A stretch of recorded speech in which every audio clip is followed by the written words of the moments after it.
Humble salutations at the lotus feet of our beloved Bhagwan, respected elders, sisters, brothers, and friends from Sai family. Welcome to Samarpan, an offering of gratitude from the alumni of Shri Sathya Sai Institute, held on the third Sunday of every month here in Brindavan. It is an evening for all of us to come together and relive our cherished memories of the magnificent moments spent with Bhagwan, recapitulate His word, His work, and His ways. And by this, we share this joy and bliss with all of you. The 69th edition of Samarpan, we are blessed to have amidst us Shri Navin Patel, one of the senior most alumni of Bhagwan's University. Navin Patel, brother, was born in Kampala, Uganda, Africa. He had Swami Darshan, Sparshan and Sambhashan for the first time when Swami visited Africa in 1968. And Swami had offered him admission in his non-existing college. At that time, there was no college in 1968. And Navin Bhai had no plans to join the college at that point of time. And Navin Bhai came and joined Brindavan campus in 1970. So in 1970, Swami set up the first hotel for boys in Brindavan.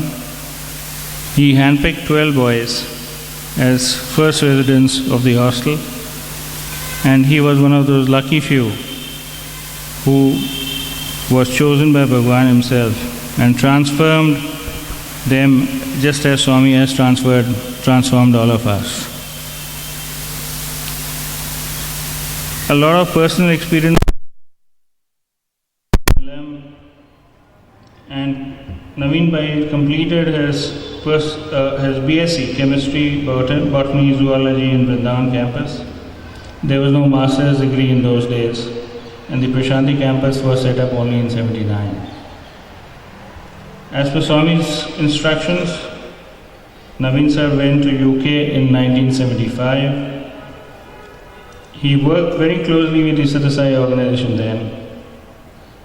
He has held various positions with the UK and within UK in the Sai organizations. Example, the Center Chair, Regional Chair, National Service Coordinator, National Spiritual Coordinator.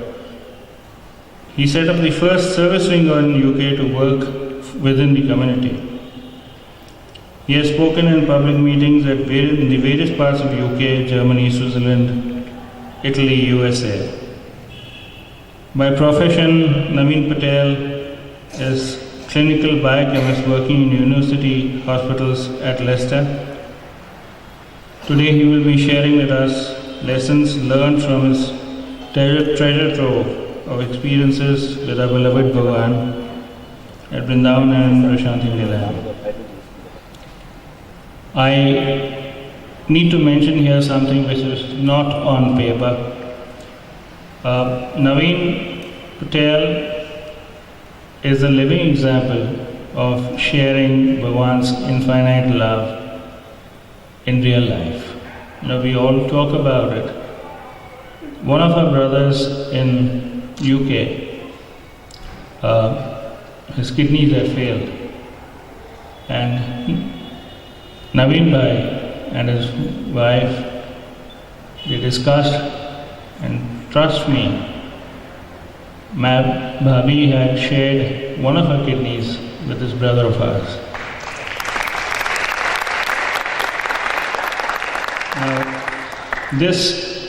Why I mention this in the preamble is because, frankly, it will give you the perspective about the speaker. As to, these are not people who just speak, they actually practice Swami's love in daily life. And they lead by example. Navin Bhai, welcome to come and take the stage, sir. Thank you.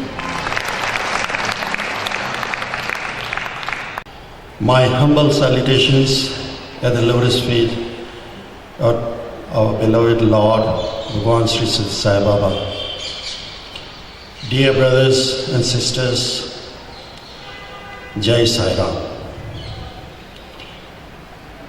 It's been a great pleasure addressing you at this very divine place that I hold in my heart.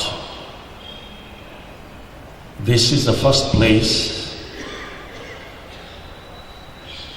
as a college student I studied under the direct supervision and guidance of our beloved Lord Bhagwan Shri Sati Sai Baba. It's a long journey, but if the God has willed it, it will happen. In 1968,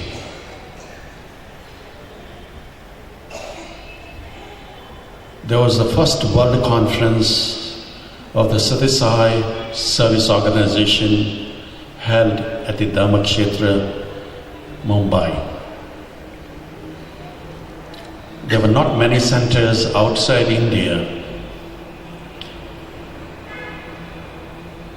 Chairmen or the presidents of each of the regions or the provinces within India presented their reports, what they were doing within their regions. Some of them were giving long reports, probably consisting of more than half an hour to 45 minutes. Swami time and time again reminded them to cut it down to a very short, concise report. In terms of overseas countries, there were very few. And one of them was East Africa. Dr. C.G. Patel, he was the president for the Sati Sai Service Organization in East Africa. It was still in its infant stage, very small centers. All that we were doing is bhajans and nothing else. Those days we did not have balvikas, did not have sevadals, nothing. Just bhajans that we knew, that were sung at Puttaparthi, and we were mimicking those in East Africa. It came to Dr. C.G. Patel's turn to speak on his report. He got up and stated, in East Africa, all that we know and do is bhajans. Once a week, that's all we know. But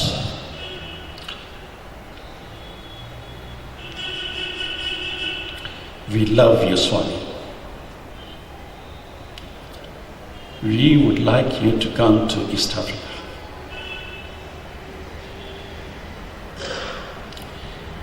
That was the statement that he made. Within 30 seconds, that report finished. Very quick, concise, short. At the end of the conference, in Dhammakshetra, Bhagwan announced he was going to East Africa, and in June, he had promised Dr. C.G. Patel and Madhuben, who is the wife of Dr. C.G. Patel, that he would visit their house, their home, in June. He kept saying that for years. And then he tells Dr. C. Patel, I shall visit East Africa. He announced it in public.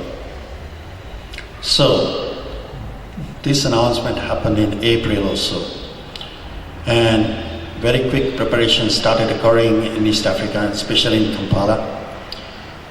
Bhagwan came to East Africa by the Air India, landed the first leg of the journey from Mumbai to Nairobi, that is Kenya.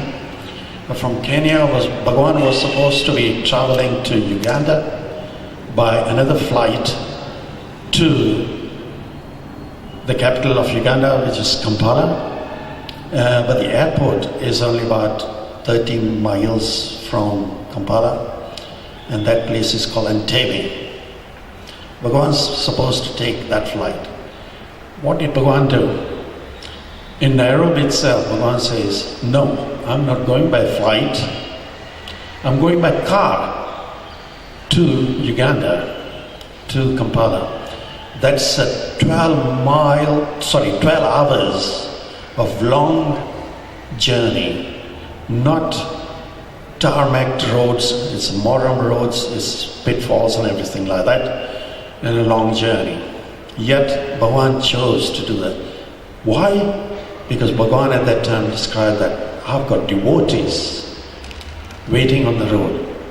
Now, because this was a private visit that Bhagwan was making, there were no announcements made everywhere. Government did not know, or government's permission was sick. We had sought permission from the government. So the government knew, government knew that some dignitary was coming, but they had provided motorcade police escort for Bhagwan to travel from Kenya to Ugandan border, and from Ugandan border up to Kampala city, where Bhagwan was staying. So all those arrangements were quickly made. Bhagwan traveled by car. On the way, Bhagwan's route had thousands of devotees. Which devotees I'm talking about? Not our Indian devotees. They were Africans. Who sent them the message?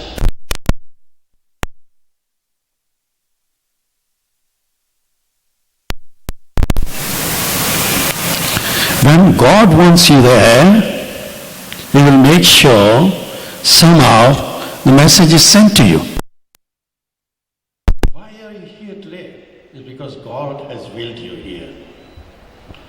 Why is any of us here at all? It's because God has willed us. Not that we have come by our will, but God has dragged us here.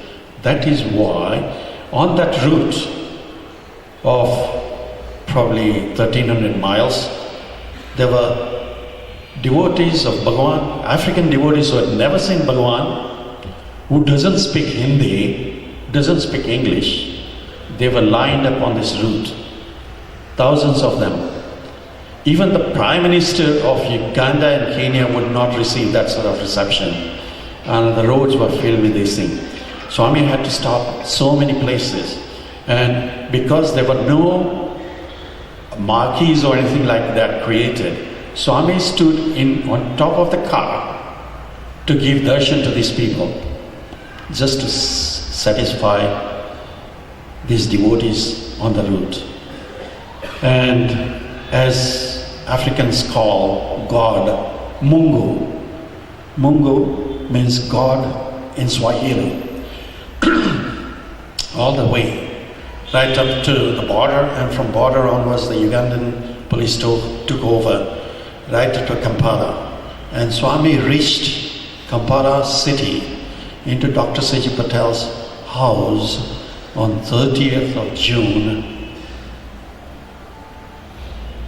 5 minutes or 3 minutes before the end of the month. Swami had promised, I'll get to your house in June. He quickly went inside the house and quickly came out and said, see, I kept my promise. When God promises, He keeps it. It's all that we need is faith in Him. He will do it. We didn't say the year. So anyway, Bhagwan came, gave darshan. And that is how our God is. He is so loving. He's so passionate about His devotees. You don't have to be Sai Baba devotees to be His devotees. You can be devotee of Rama, Krishna, Jesus Christ, Allah, you name it. all is his name. And I've personally have had experiences of these, of Bhagavan in different forms, yet he is the God in present form. That is the God now. The other gods were in Treta Yuga, Dwapara Yuga, you name it, he was there. But now, present time, Kali Yuga, Satya Sai Baba. And he has proved it to me so many times. So anyway, Kampala. At that time I was studying for my GCSE O-level examination. GCSE is very similar to, probably equivalent to 11th or 12th grade secondary education here in India.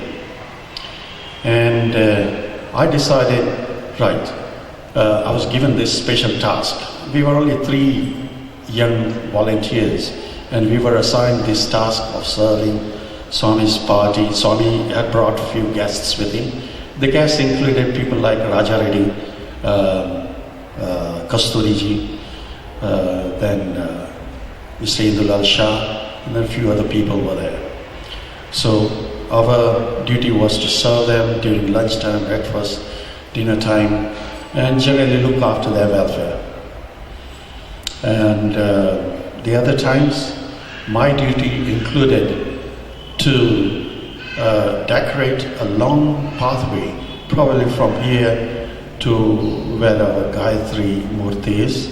Such long pathway was there, and this pathway was surrounded by beautiful garden on the side. Either side there were beautiful roses around this path. And my duty in the early hours of the morning was to decorate this path with flowers. The country from where I came from, Uganda, East Africa, very fertile soil. So we were getting beautiful flowers, very brilliant fragrance and all that. Roses, other flowers, you name it, everything was available. And so early morning, I used to decorate this path. First few days I decorated with different patterns like what they do in Pachantalila. And then on this day, I was thinking of what shall I do today. And I started doing this pattern. And the thought came to me, Bhagavan teaches us about the 5 symbols. The Om, cross for Jesus Christ, crescent and star for Islam, and the veil, Buddhism, and the fire for Zoroastrianism.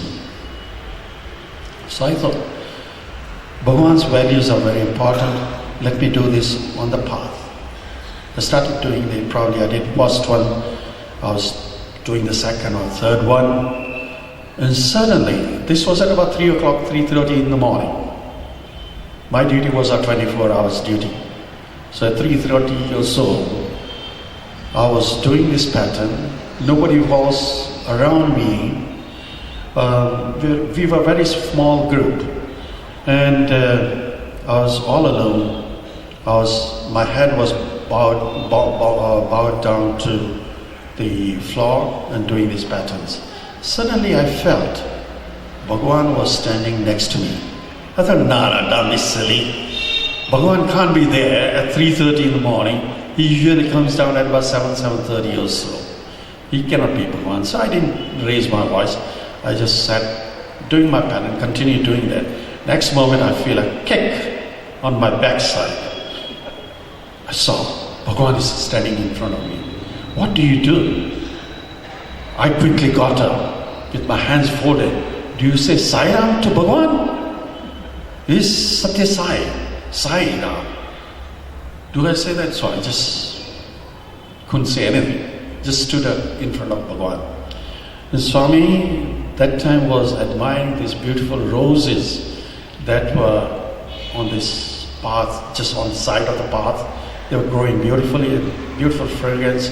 Swami would not pluck the flowers, but he was just admiring the beauty of this beautiful rose. And then he started, so what is your name? He was still looking at the flower, not looking at me. So I said, Swami, very timidly I said, Swami, Navin, as if he did not hear it. I said, what? By that time, Dr. C.G. Patel realized Swami was outside. Nobody else was there. He came running outside and he heard what Swami said. So he said, Swami, he said, Navin, N-A-V-I-N, shut up. I didn't ask you. When Swami wants to have conversation with you, nobody else is allowed to talk or interfere in that conversation. I'm sure many of you would have felt that when you've been in direct contact with Bhagavan. And that is how our Bhagavan is. That is how its love is. And he says, let him talk.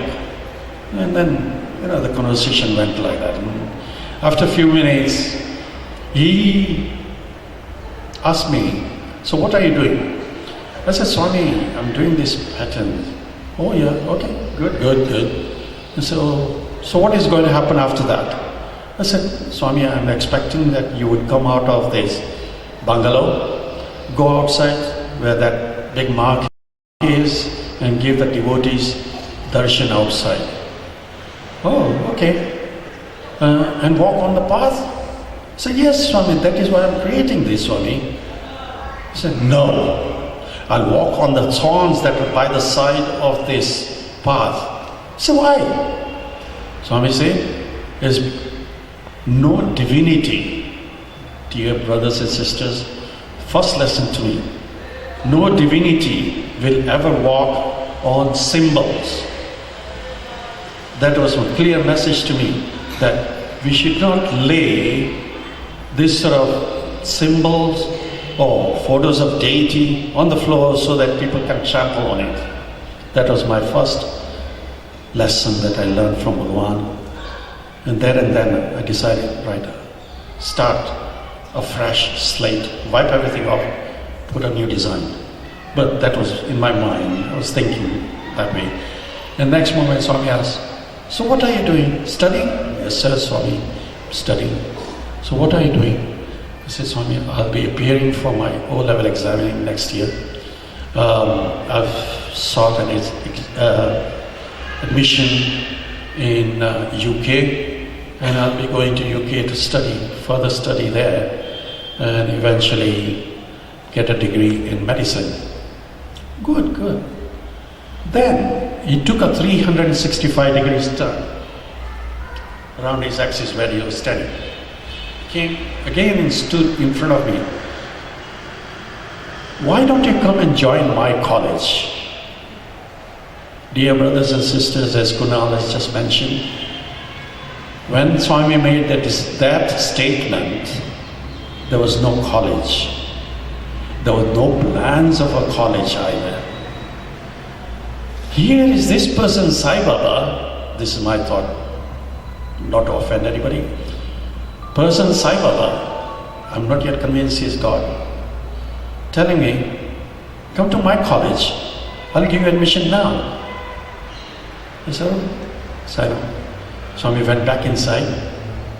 That conversation ended. Swami went after talking to me, straight to his room, which was upstairs, and he didn't speak to anybody, and didn't come back until breakfast time. But over those few days, he kept looking for me, but I was busy elsewhere, so fine. Spoke to my parents, but not about this thing. Every time Dr. C.G. Patel, after that, few months, weeks, months later, every time there was a festival, Dr. C.G. Patel and Madhuban would come back from Uganda to Bhagavan to have their darshan during festival times. And every time they left, Bhagavan would call them and say, tell that boy to come to my college. By that time, 1969, Brindavan campus opened. There was old tin shed building on this side, and that was that. Nothing else.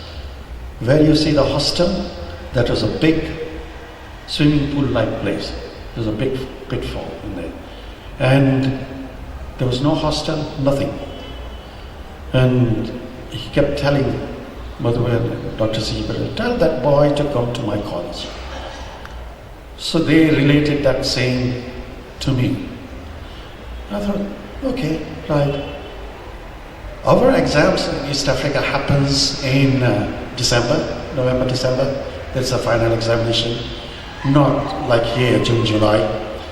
And the colleges here and UK starts in September. So we had time to kill when I finished my O-level examination. 4 of us decided, what can we do? Let's go and, all we know is bhajans. I put my hands up, all we know is bhajans. Start singing Swami's glory, go to different cities in the whole of East Africa, started from Kampala, went to Nairobi, and then Dar es Salaam, Mwanza, and then back onto Lake Victoria, the biggest lake in Africa, and then took a ferry back to Kampala. And that is what we did. Go to every center in those places, sang bhajans, Swami's bhajan, came back. So Dr. C.J. Patel, so no, now what? Nothing. Why don't you go to Swami? He kept insisting, go to Swami. It is Dharmakshetra's anniversary. Every year, Swami used to visit Dharmakshetra when it was the anniversary, opening anniversary at Dharmakshetra. So he said, if you don't like India, you don't like Swami's college, go to UK, you still got time. I said, okay, I'll take this challenge. And reluctantly I came to India. That time Swami was in Mumbai. We went to Dharmakshetra. Thousands of people there, never seen that sort of thing before in Africa.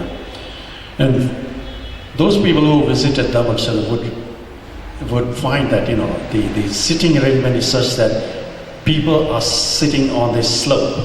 Dharmakshetra is right on top of the hill, and there is a slope. So we were made to sit in this little corner. Thousands of devotees, the volunteers, the hefty, strong people, pushed us straight into one corner, not gently, but forcefully.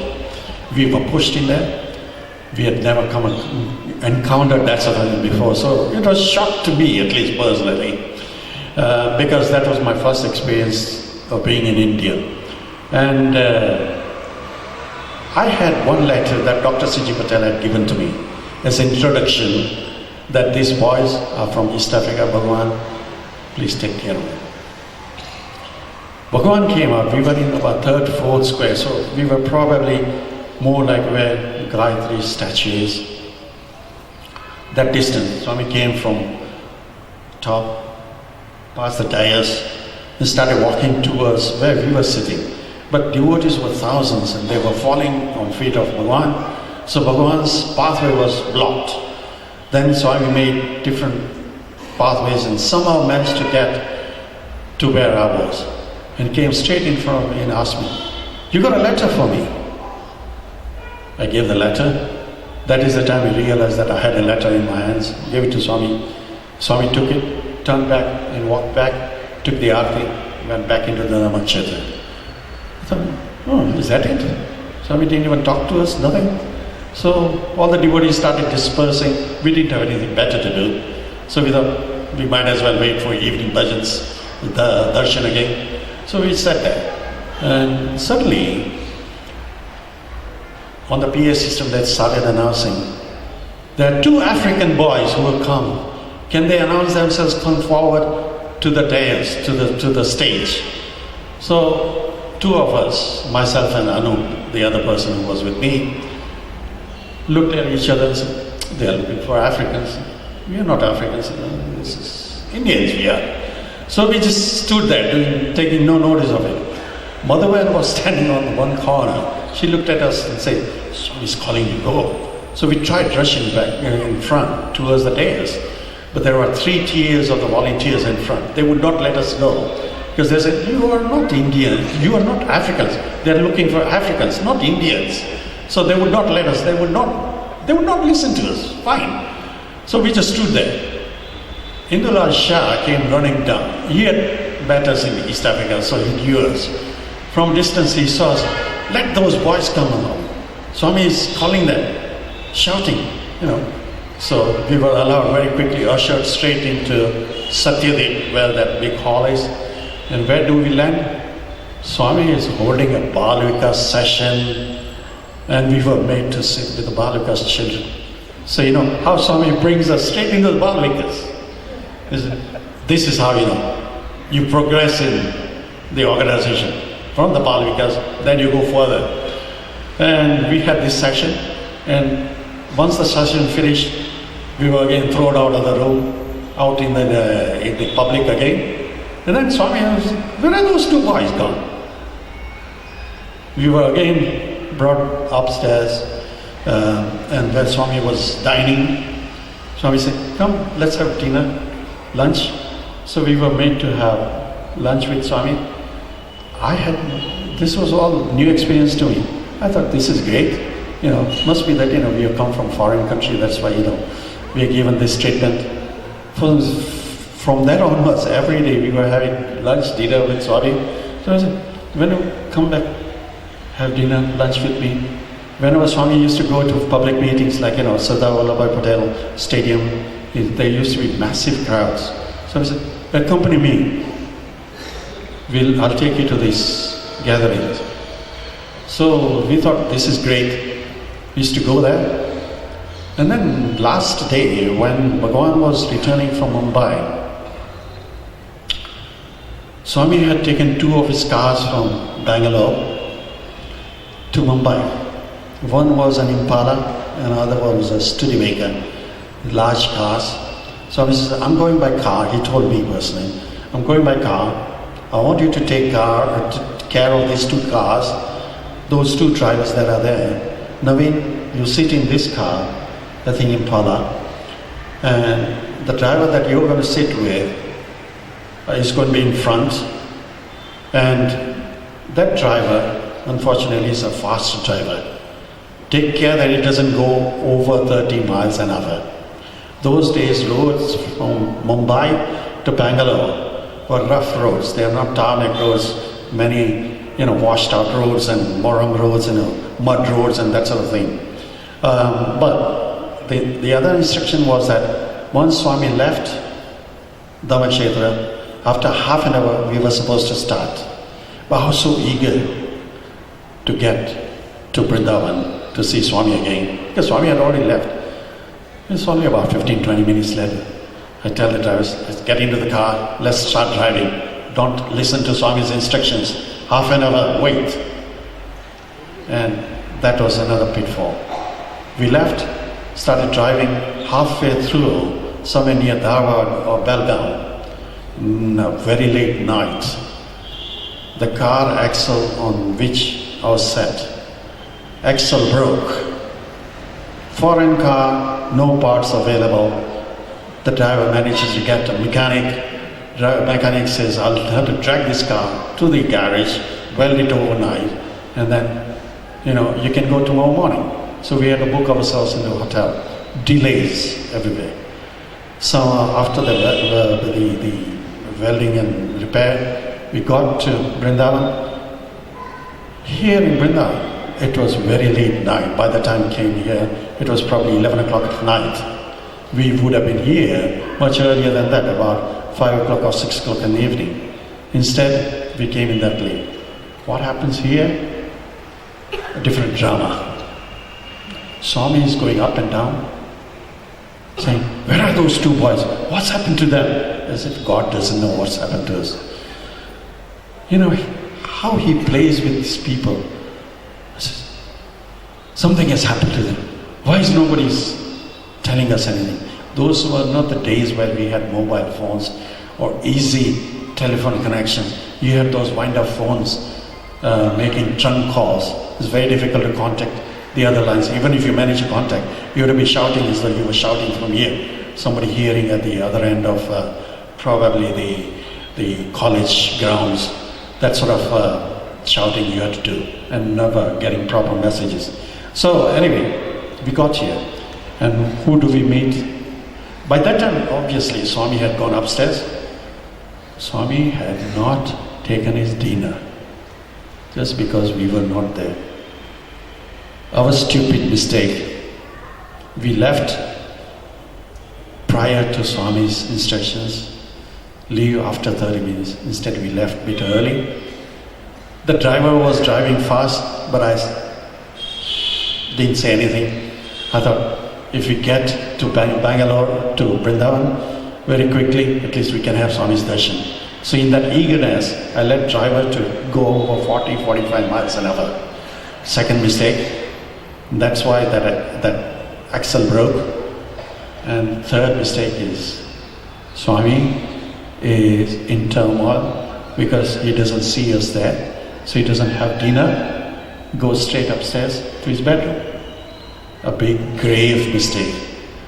And as soon as we came here, some of you must have met Mr. Rama Brahman, a diamond of a person, but he's like a Hanuman. The moment he said, "You boys, bad boys, you did a big mistake. Swami didn't eat for you because of you. You people came in so late." And he was very angry at us. So now, today go and stay at Java, Joy Ice Cream, Java. His residence is on the Whitefield near Hope Interaction. So we were sent there overnight, sleeping there. Early morning we came back here. Then Swami came downstairs, looked at us, "You Donapotus." We didn't know what it meant, we don't speak Telugu or anything like that. So those of you who understand this, Donapotu means is about Ibofel. Why did you let the drivers drive so fast? You damaged the car. And that's why you did not obey Swami's instruction. You left early. Swami, when he instructs you, you should follow his instructions. So many lessons that he has been teaching us here. Time and time again, there is a lesson in everything that he says. And obviously, Bhagavan is so loving, kind, forgives us and says, "Stay with me for a few days." So as usual, I told you earlier, I thought, everybody is getting this, probably gets this sort of treatment if they come from foreign country. And we were eating and drinking, breakfast, lunch, dinner with Swami every day for the next few days. Then suddenly, one day, Swami says, this is back after about 10 days or so, Swami said, "Navin, you got your grandfather here, isn't he?" Nobody had told Swami about this. And I totally forgot about my grandfather. I have not visited them for years, probably when I was very young. My father, mother would have taken me there. But that's all. That is my recollection of my grandfather and my uncle there. So he said, "They're in Gujarat, go and visit them. College is not yet opening. So why don't you go and visit them and then come back. In 10 days' time, come back." So as per Swami's instructions, now don't question anything to Swami. Swami says, "Go," so you go. We went to Gujarat, spent a few days with my grandfather. And then I was at loose end. I thought, this looks very different. You see, Gujarat is a different kind of lifestyle. I would rather be near Swami, Shantinayam, or Brindavan as such, amidst Bhagavan. So I was feeling lonely. Then I thought, why don't I visit Dr. C.G. Patel's other home, which is in Baroda, where Swami has visited Dr. C.G. Patel's home and stayed at Dr. C.G. Patel's home in Baroda. So I went to Baroda because my home is very close to Baroda. I come from Anand, the headquarters of Amul Dairy. That is where my home is. So traveled to Baroda, came to Dr. C.G. Patel's home. Only person that is there is Dr. C.G. Patel's second son, Atul. And to cut the story short, in one of the discussions, He said, Navin, I thought you were going to be studying medicine. I said, yeah, of course, that is why I come here. But I thought you said you were going to Swami's college. Yes, Swami's promised me a seat in medical school. Huh? Swami doesn't have a medical school. Do you know that? Doubting Thomas. A thought that has been inculcated, planted in my mind. That Swami, here is Swami. Is he trying to cheat me? Thinking that, he's going to give me medical school, medical tuition a year? So momentarily I had that doubt. Then I brushed it off and said, no, I must not doubt. Forget about it. So I totally forgot about it. Came after a few days to Brindavan. Swami had already left for Puttaparthi. We went to Puttaparthi. Halfway through, the bus breaks down. We had to take another bus. Went through Kadari. Others normally, those days we had this SRS bus going from Kaleshwalayam bus stop at about 1:30, reaching Puttaparthi at 8 p.m.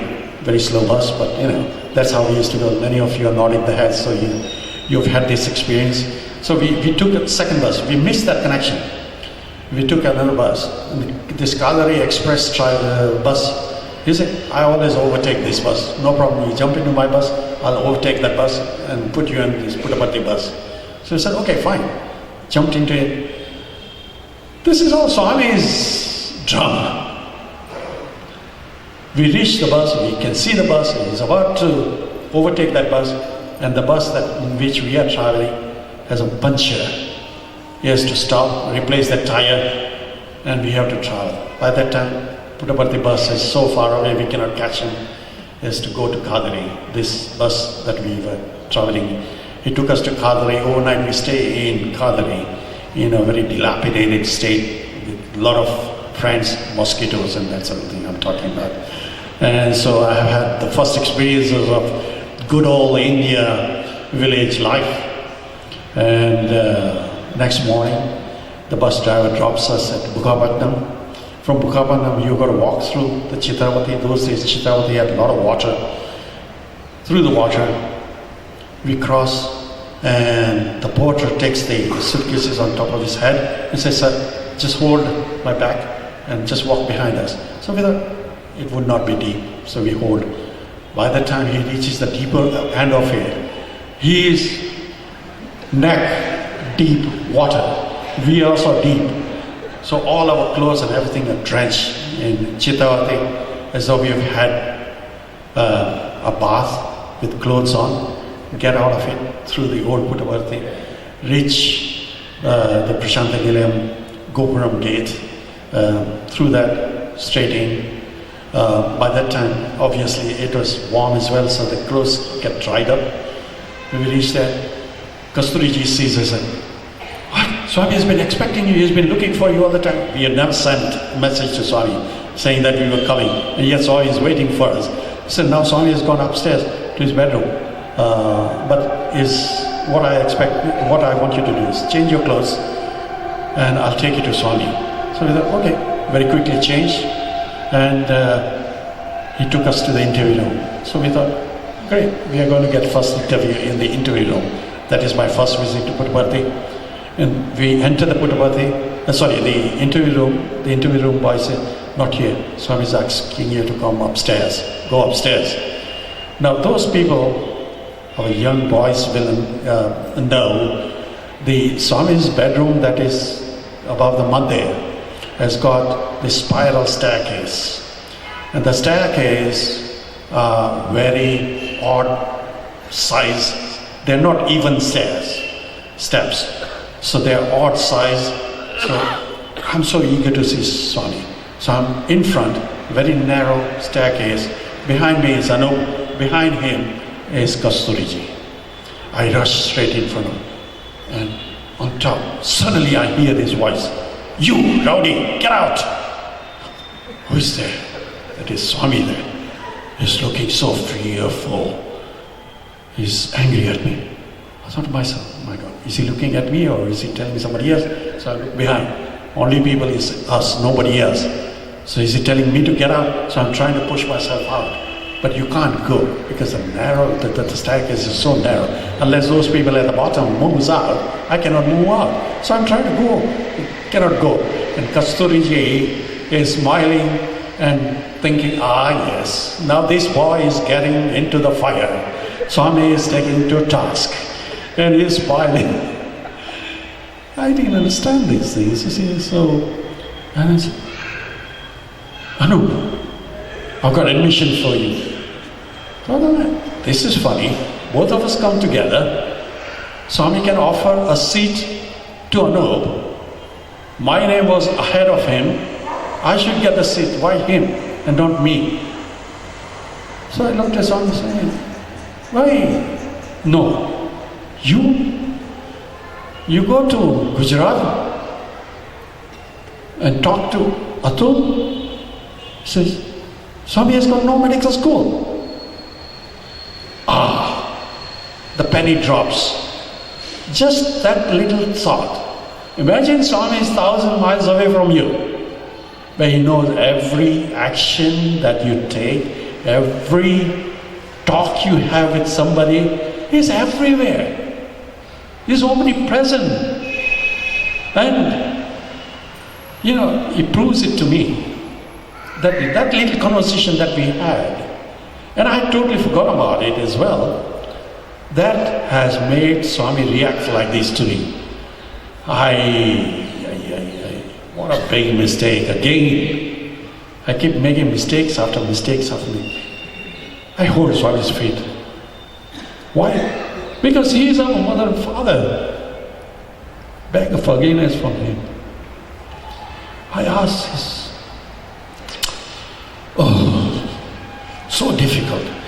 All the admissions have been filled in. I'll have to talk to various different people, see what I can do, but it's very, very difficult. As if for God is such a simple thing, and he's saying very difficult. How, it's drama, big, and, of course, he's our mother and father, forgives, and we have good times in Puttaparthi.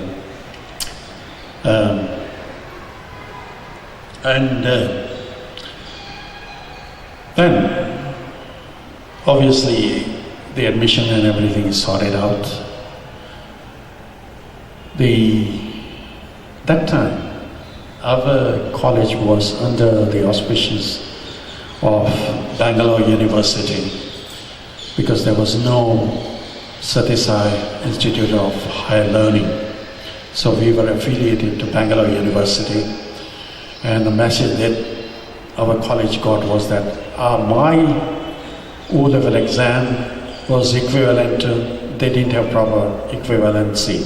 So they said, okay, you'll have to study PUC. At that time, pre-university. That time it was 1 year course. I thought to myself, okay, fine, I'll accept it. Why? Because I wanted to stay near to Swami. That was another reason why I can stay 1 extra year with Swami. 2 years, great. Any additional 2 years. But 1 year, fine. So you got 3 years for the degree, 1 year PUC. Great time to spend closer to Swami. That was my purpose of basically coming to India and studying here. Studying was just an excuse to be close to Swami. That's why I was here. And that's how it started that way. But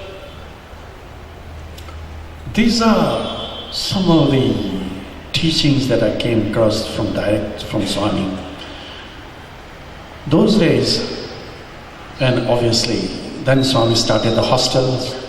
As soon as we came, he handpicked 12 boys. And he wrote these 12 names on this list. First name, Navin. Second name, Anup Shah. Third, Chaitanya. Fourth, Satish. And there were about, rest of them, 12 names. And then we had a dormitory just behind where you're sitting.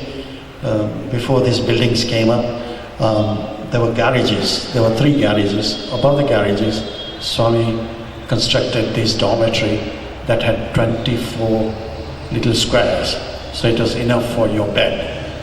There were no beds, so you roll out your little chadar or little bed sheet or whatever you have got, and that is your bed, that is your place. So, but we were only 12, so we quite spacious for us. But Swami allocated us these places. Navin, you stay there, because my bed was just adjacent to Swami's chair, and then Anup's, then Chaitanya, Satish, and so on. So Swami had allocated those places to us. He was taking so much of interest into us. He used to come to Brindavan more often than staying in Prashantinikedhan. As soon as there was a festival over, he would rush back to Brindavan, spend more time with us. And our Swami is so flexible. So he said, he came into the hostel. We didn't have anything in the hostel at that time, no chair, no table, nothing. In that hostel at that time, those painters had left a broken table, wooden table, shaky little table. So Swami sat on the table. Can you imagine that? Swami sat on this broken table and looked at it and says, so, now in the hostel, what would you be doing the whole day? Okay, what time do you want to get up? He's so democratic. Our Bhavan is so democratic. And he's asking us questions rather than telling us you do this. No, he's asking us. He wanted our input. But we had learned right from beginning. Kept quiet, shut up, let him deal with it. He will suggest something. You just keep nodding the head, that's all. And Swami comes up and says, so, Bangalore is very cold. Those days, Bangalore used to be very cold. And as I said, our dormitory was upstairs above the car shed. And the roof was a tin roof. In the winter time, those tin roofs used to get very cold. When you're sleeping underneath this tin roof, the water vapor that is coming out of your mouth, your nostrils, comes off, hits the ceiling, it's not very high, and droplets form there, falls on top of you again. So it's that cold. So he says, it's very cold in Bangalore, so why don't you get up at about 5:15? After that, what do? Just roll your bed if you want. If you don't want to roll in your bed, just leave it like that. Just sit there, fold your legs, and, with your closed eyes. Would you do 21 Omkars? He is Bhagavan himself, suggesting something to us.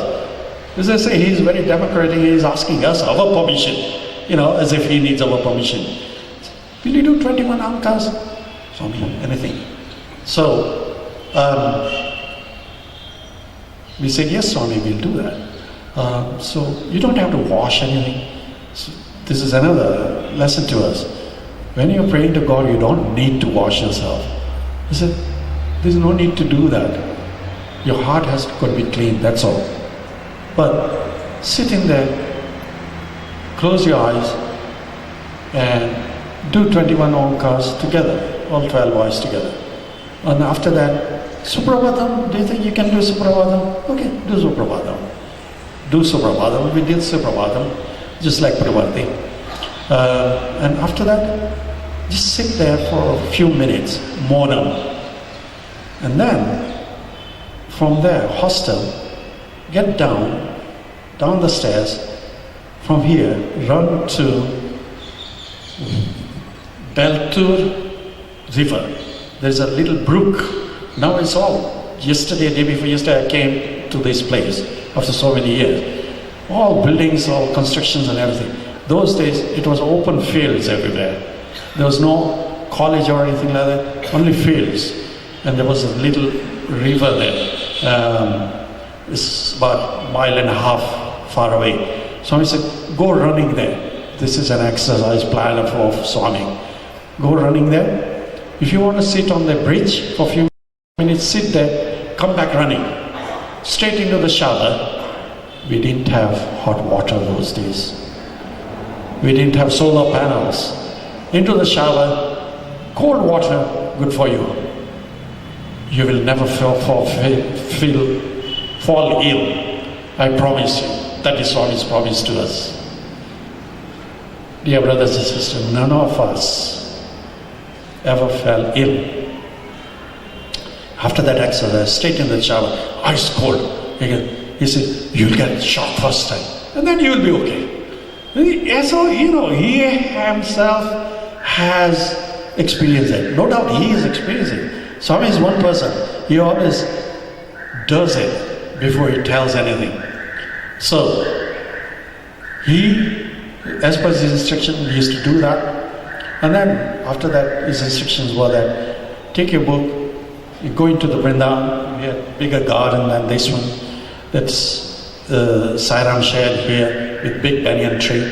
He said, go around, read a bit of what you're going to be taught today in your college. Just browse through it, don't deeply read into it, because your lectures are going to feed you with that sort of thing. So you will understand better, you will follow the lecture better. Fine. And then about 8 o'clock, 8:30 or so, our breakfast would be ready. Have breakfast, and then go to the college. We would go to the college. Lunchtime, come back, have your lunch.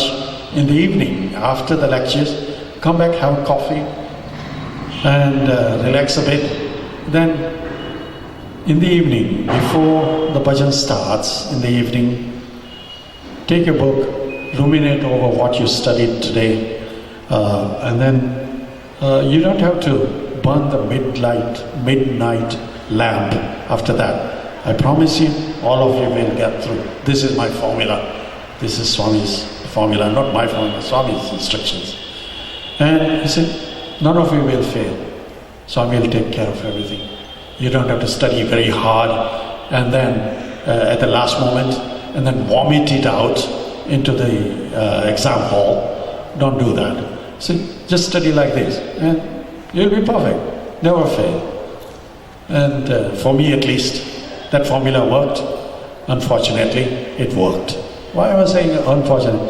Had I failed, there would have been another reason for keeping me there. But Swami, I don't know how he works. Pass. So first year, PUC passed. I took it to Swami. Swami looked at it. You passed. Yes, Swami. Why? Why are you looking so dejected? I mean, if I had failed, it's one more year added to it. You don't know. No. You study what I tell you to do. You're going to do BSc. Okay, Swami. What subjects, Swami? You do chemistry, botany, zoology. These are Swami's subjects that he has selected for me. Fine. Join the college with those subjects. Study. But as I said, studying was more of an excuse to be close to Swami. And many times I've had different experiences with Swami. I still got time, isn't it? Yeah.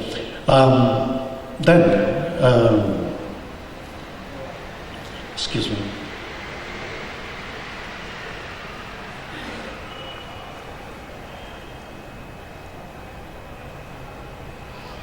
Yeah.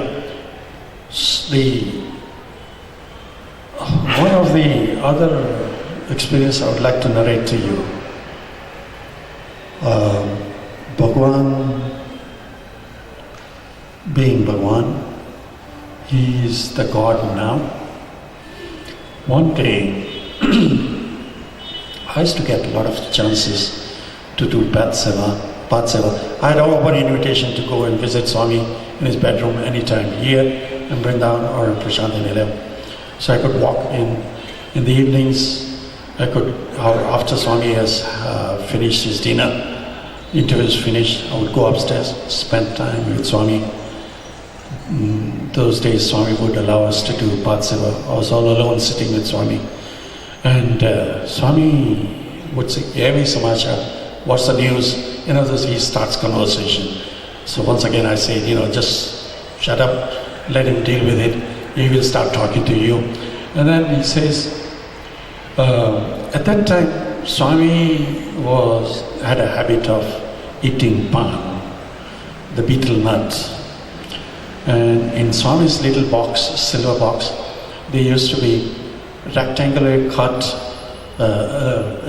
green leaf of pan, bit of tuna, bit of betel nut, and a silver spoon, tiny little silver spoon with which he can pick up the betel nut and put it on the leaf, roll it, put it in his mouth. So Swami used to do that. So all of you looked at this leaf, and showed it to me and says, "What is this?" I said, "Swami, that's a leaf, betel nut leaf." Fine. Then he slowly starts cutting an oval shape with this little silver spoon that he has got. Slowly picks on it, cuts an oval shape on it. He shows it to me, this oval shape. I said, "That's Swami, leaf that is oval shape." Fine, okay. Blows on top of this leaf. This turns out to be a little pendant medallion, solid state. And on that is a picture, deity of Rama. Swami shows me this first form. He shows it to me and says, "What is this?" I said, "Swami, that is Rama." Then again he blows on top of it. That pendant turns to Krishna. And all these different facets of God turns up. You got Saraswati in different forms of Mata. And then he shows me form of Jesus Christ. And by that time, Kasturiji walks into the room. And I'm sure many of you know, without Swami's specific instructions, nothing can be moved anywhere in Puttaparthi. So Kasturiji has come to ask some managerial issues with Swami, resolves that, and he walks out. By that time, this silly monkey mind is jumping around in mind, thinking, "Great, I'm going to be the recipient of this medallion. I'm going to have it. I'm going to show it to everybody. Oh, look how great devotee I am." And, so feeling very elated, egoistic, and probably that. And the next moment, Kasturiji is gone. Then again he shows it to me. And we came to that last form. It was still there. Blows on top of it. And this medallion, this pendant, has got Virat Swarupa or Vishwa Swarupa, all the gods, forms of God in this little pendant. And where the heart is, there is Satya Sai on one side, the other side is Shri Sai. And shows it to me. And from what little teachings I've had from Madhuben, she told me that rishis pray in Himalayas for centuries to get to the form of the Virat Swarupa, Vishwa Swarupa of Bhagavan. And so I had sort of heard of it. So that's why I said Virat Swarupa or Vishwa Swarupa, something like that. That's it. Oh yes, good. Then he said, "See, watch." He opened his mouth very wide, straight into his mouth, said his stomach. "That is then, that is now." Pointing to himself, that is sign, God now on this earth. Trying to tell me that was the other avatars, previous avatars, centuries ago. The God now, Bhagavan Sri Satya Sai Baba, is now.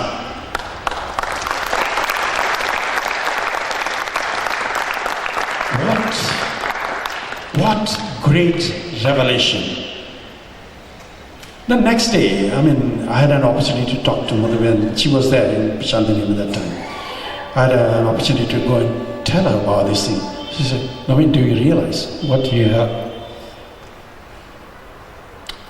What Bhagavan has shown you is his Virat Swarupa. Rishis go into the Himalayas to pray for it, to achieve that form.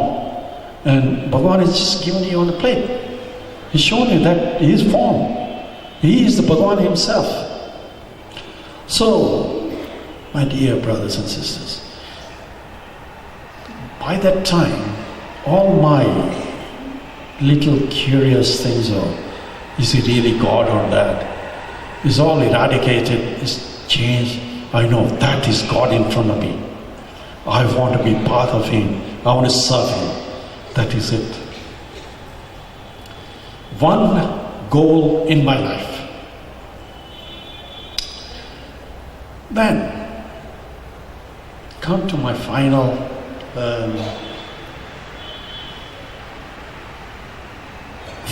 year. In between, I have had so many other experiences. The D5 start narrating all of them one after the other. Probably sitting here all night, and tomorrow also it will not be enough. So I'm cutting short some of those things. I'll tell you an experience that myself and my brother went through, Kiran. Navin Patel is my younger brother. Both of us had the opportunity to study in Swami's college. He joined the college 2 years after me, and he then continued in Swami's college. Even though there was no master's classes here after the degree level, Swami very graciously sent the two boys, Kiran and there was another boy, Shankar Barua, to Anantapur. Told them to stay in Anantapur campus where the girls' campus is, but there was a side room somewhere. So he says, and go and do your masters at the Venkateshwara University. Both of them doing master's degree there. And Swami gave him permission. Wherever I am, whenever I am, you can come to me when your lectures are not there. So every weekend, they used to rush to Swami, whether he is in Puttaparthi or Brindavan. And they used to spend time with Swami. So they had wonderful time. They finished their masters there. And then Swami said, brought them here, made them lecturers. Within few months, the Prashanti campus was ready. So both of them were made the head of the chemistry departments, one in inorganic chemistry, one in organic chemistry. Kiran became one of the inorganic chemistry lecturers, or the head of that department. And he continued that. In 1974, end of that period, when I finished my college, Swami said, now your college is finished. Why don't you go back to your home place? Luckily, the other thing I want to point out is this thing there. Because we came from East Africa, we had a good reason to stay with Swami during summer holidays, when most of the other students would go back to their native places. So we said, Swami said, so now, what are you going to do? I said, Swami, we can't go back to our countries. We'll stay with you, because you are our mother and father. So you say, go to your mother and father, we are here. So, how we used to talk to Swami. And Swami said, okay, I'll tolerate you. Okay, fine. And we used to stay. Then, coming to finishing the college, I got my degree and I passed. And Swami said, why are you looking so dejected and all that? Swami, I passed. You should be elated, you should be happy. No, I'm not happy. If I failed, I would have had that opportunity. You would not have thrown me out saying, you have to complete this degree. So now you have got reason to throw me out. Swami, I'm not going out of here. Swami, I can do all this system. I can do the PA system. I can do the photography. I can do electrics, all these things. All the maintenance here in Puttaparthi and Brindavan. Swami, I don't want to go. I want to stay with you. No, you've got to go. Swami, I don't want to go. Please, Swami. Beg. So I said, okay, stay. Very reluctantly he says that. One day, it so happens, suddenly there is an issue in the UK organization, in the Satsai organization I'm talking about. And suddenly Swami comes to me directly and says, Navin, I want you to go this morning to Madras, go to the British High Commission office. Swami's devotees in Madras. He says, go to their house, stay there overnight. Tomorrow morning, go to the High Commission's office visa, they will issue you visas straight away. Come back. And Swami was going to Mumbai. He said, I would have gone to Mumbai by then. I want you to pack up a small suitcase, come to Mumbai.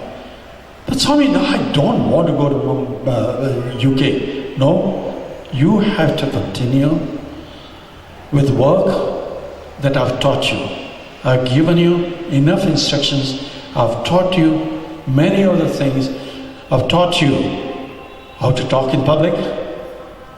I've taught you administration side of it, because he used to involve us in the summer courses as well.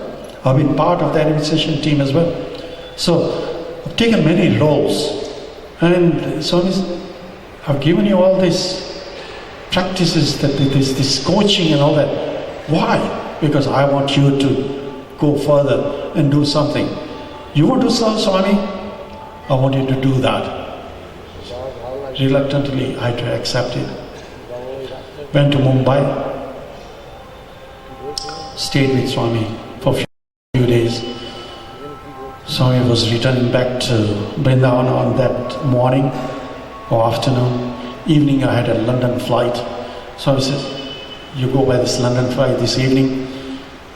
I'm going by the flight to Bangalore. And he pulled me on one side of Dhammakshetra.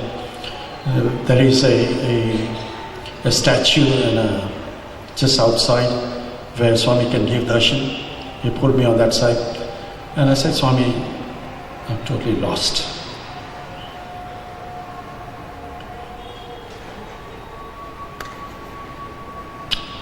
Excuse me. Very emotional. I'm fearful, Swami. So I said, don't worry. I protect you all the way.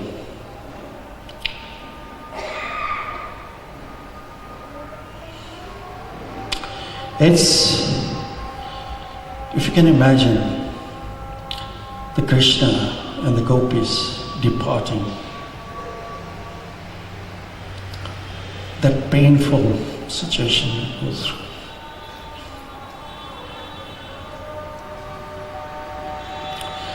Similar thing was going on. On one side, Swami says, I want you to go to UK. There were specific instructions. I want you to resolve this problem that is in the UK and stay there. And Swami, but I don't like this. I'll protect you all the way through. Nothing will happen to you. When you're in UK, I'll be with you all the time. Then he suddenly waved his hand. I'm going to put something in your pocket, he says. Don't look at it. Swami is very tearful. I'm crying as well. Don't look at what I'm giving you. Don't look at me now. He turned around. He put something in my pocket. After I've gone, you can look at it. Next moment, Swami's gone. In the car. I watch the cars go, the whole of the motorcade. As per Swami's instruction, check in my pocket. It's a locket of Swami. A silver locket with Om on one side and the other side. There's a photo of Bhagwan. He says, I want you to wear this. So since then, that's been my kavach, my protection. Why I say that is that I went there. Devotees those days were different because they didn't have any feedback from Prashadiniyam or anything like that. They were devotees who sang bhajans and doing bhajans in their own way, long bhajans, not Prashanti style that we sing these days. So the first thing that I came across was, the first day I had to speak was in Cambridge. I'm sure you have all heard of Cambridge. the city excellence of studies. That's where I addressed of a Sai gathering. There was a gathering of about 1,500 people there who had come from all over the country. And I was given this podium to speak on Swami, and I spoke for a few minutes. And then after that we had meetings with the organization and resolved so many of these issues that were there. Because as Sai students, the way Swami has taught us, we don't make small gangs of it. We've got clear focus of what Swami is expecting out of us. Having stayed very close to Swami all these years, we know what Swami's likes and dislikes are. And all those barriers that lie between small factions of people, we had to break it, make it a unified front organization of Swami. That's what we managed to do over so many years. But initially, me being that young, and those other people who were in the organization, they were, years older than me, 20, 25 years old. They were about 40, 45 years, 50 years old. And they said, what do you know? You just come out of the university. And you have not even gone and seen the university. You have not gone through the family life and, how difficult it is. And we have gone through all this and, how dare you come and tell us to sing differently, Shantanilam, they may be following that. We don't do that. Slowly, lovingly, you talk to them. Slowly, the young people who will support you and change accordingly. Because after all, anybody coming to Sai Center, they should recognize that they are in Sai Center, not in any other mandir, not in a mosque, not in any other temple. How do you distinguish between Sai bhajans and any other bhajan? All are Bhagwan's names, but how do you distinguish this is a Sai Center? The discipline that we have, we sit facing Bhagwan, not facing each other, not chit-chatting while the bhajans are going on and all that sort of thing. All those disciplines we have got, so slowly inculcate that. And these things started happening. So changes started taking place. Over years, as Kunal stated, I've held various positions in the organization. Even the Seva, let me bring this, still got some time here, nearly time. In the organization, there was no Seva in the community, and yet Swami is expecting us to go and serve in the community. We are in a minority Indians, and almost everybody is white population there. How do you break into that? So as per Swami's instruction, I started a small Sevadal group at my home. And we then decided, okay, we need to take this into the community. Because I work in the hospital, I had direct connection links with the hospital authority. Spoke to them, and they said, look, Mr. Patel, we can register you as a group of Patel and friends. You can do this tea serving, coffee serving, and befriending these mental institution that is there. And if you want to do that, that is open to you. I said, okay, any seva, we will accept it. But the name has to be Sri Sati Sai organization. He said, well, who is this Sri Sati Sai Baba? Obviously, they have never heard of it. Those were not the internet days, so they would not register that name. So we had reluctantly accepted that name. That same year, Swami called me for a birthday celebration here in Puttaparthi. I think that was 70th birthday or something like that, or 65th. I'm not sure. But that was the year when Swami came by the helicopter. Helicopter landed in Shantanilam, and the blades hit the umbrella. I'm sure some of the older generation remember that. So Swami called me at that time, And in the evening, once again, I had the opportunity to go and sit with Swami, do Path Seva. And in there, one of the conversations I had with Swami was that, Swami, I'm a bit perturbed here. Swami, you sent me to UK, and this is what I'm faced with. What is there in name? Do seva, continue. Everything will change. How Swami very mildly puts it. I don't know, my God. Swami, why is he telling me, he's happy with having Patel name there, This is Sai Center organization. And I would be proud to have Swami's name in front of me.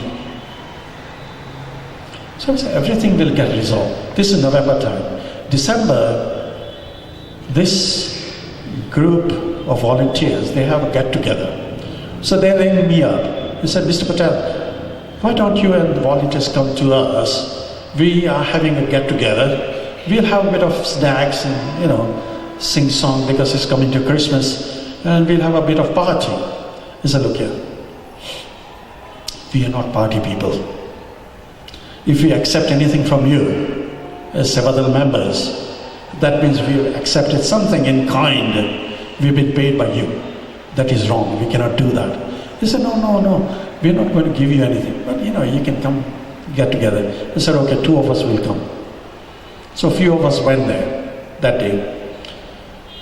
What happens there?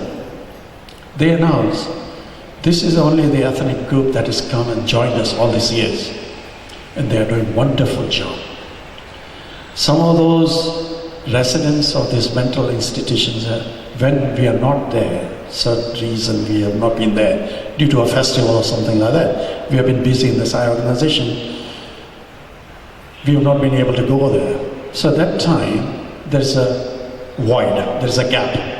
And we have not been able. So that time these mental institution people were asking, where are these people? They have been coming every week and suddenly they are not there. What's happened to them? So suddenly people do notice that you are not there when you are not there.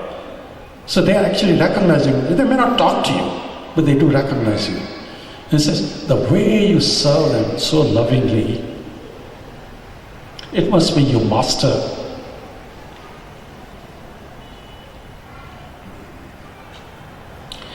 Whose teachings you're following is taught you so well, and you obey him. So we are proud to announce that this great name, Sri Sathya Sai, will be put on that board. No more Patel.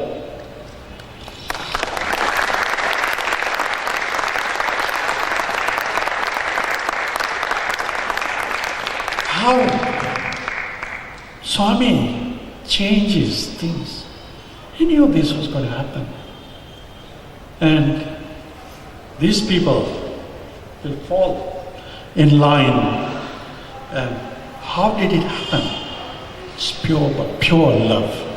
We didn't expect anything out of them.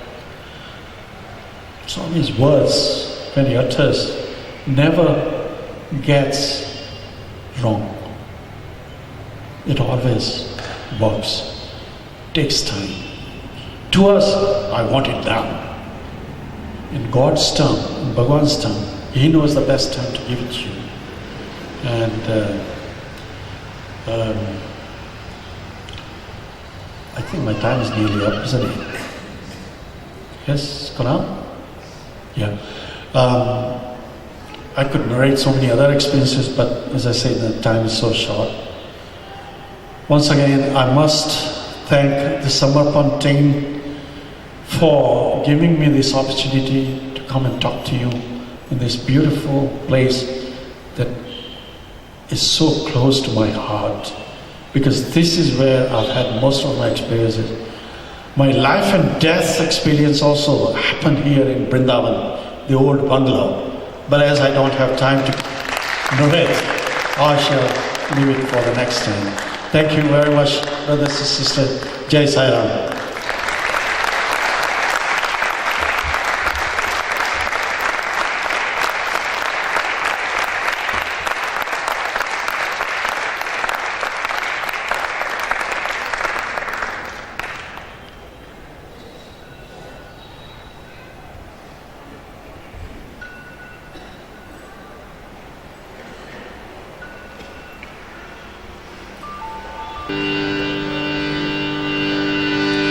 ओम जय जगदीश हरे स्वामी सत्य साई हरे भक्त जना संरक्षक भक्त जना संरक्षक हरि महेश्वर ओम जय जगदीश हरे शशि वदना श्रीकर सर्वा प्राणपते स्वामी सर्वा प्राणपते आश्रित कल्पलतिका आश्रित कल्पलतिका आपत्तांडव ओम जय जगदीश हरे माता पिता गुरुदैवं हरियन्तयुनीरे स्वामी हरियन्तयुनीरे नाद ब्रह्म जगन्नाथा नाद ब्रह्म जगन्नाथा नागेन्द्र शयना ओम जय जगदीश हरे ओंकार रूप ओजस्वी ओ साई महादेवा सत्य साई महादेवा मंगल आरती अंदो मंगल आरती अंदो मंगल गिरिधारी ओम जय जगदीश हरे नारायण नारायण ओम सत्य नारायण नारायण नारायण ओम नारायण नारायण ओम सत्य नारायण नारायण ओम सत्य नारायण नारायण ओम जय सद्गुरुदेवा नारायण नारायण ओम सत्य नारायण नारायण नारायण ओम नारायण नारायण ओम सत्य नारायण नारायण ओम सत्य नारायण नारायण ओम जय सद्गुरुदेवा नारायण नारायण ओम सत्य नारायण नारायण नारायण ओम नारायण नारायण ओम सत्य नारायण नारायण ओम सत्य नारायण नारायण ओम जय सद्गुरुदेवा ओम शांति शांति शांति समस्त लोका सुखिनो भवन्तु समस्त लोका सुखिनो भवन्तु समस्त लोका सुखिनो भवन्तु